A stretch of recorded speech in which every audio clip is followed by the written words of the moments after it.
Il y a un phénomène qui est apparu dans notre pays qui inquiète. Il y a 2 semaines et quelques jours, le BR vous avait invité à son siège pour dénoncer, n'est-ce pas, l'insécurité galopante dans notre pays. Aujourd'hui, vous entreprenez la route, vous avez peur.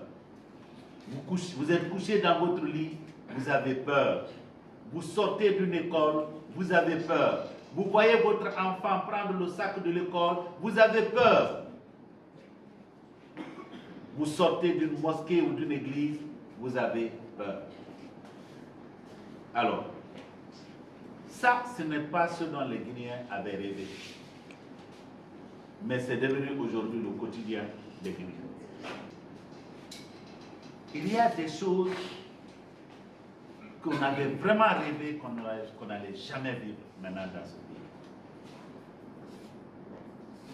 Quand on a vu, à un moment donné, un général que chacun de vous a admiré au début de cette période transitoire, je vais parler de Koulibaly, paix à son âme. Il a été envoyé ambassadeur. Il est revenu en Guinée. Il a été accusé. Il a été jugé. Il a été condamné.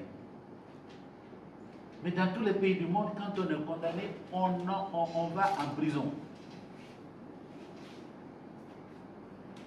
On va en prison. Mais on est sûr que ce n'est pas en prison qu'il est mort.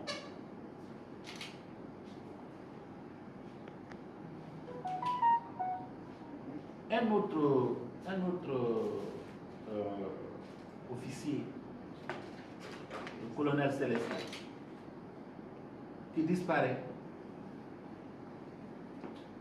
1 année et quelques après, c'est sa femme inquiète qu'on appelle pour venir constater si c'était effectivement le corps de son mari.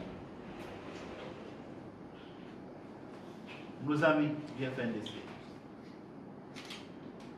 On s'inquiète de leur sort. Parce que ça fait plus de 5 mois qu'on ne sait pas où ils se trouvent.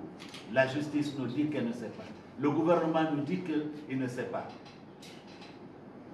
Pourtant, on nous a dit que c'est des pick-up de la sécurité, des forces de sécurité de ce pays qui avaient été au domicile d'Oumar Silla pour les arrêter.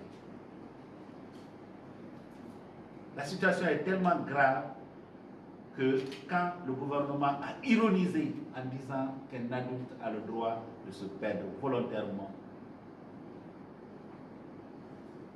à la CPR, on a compris que nous étions devant une situation grave.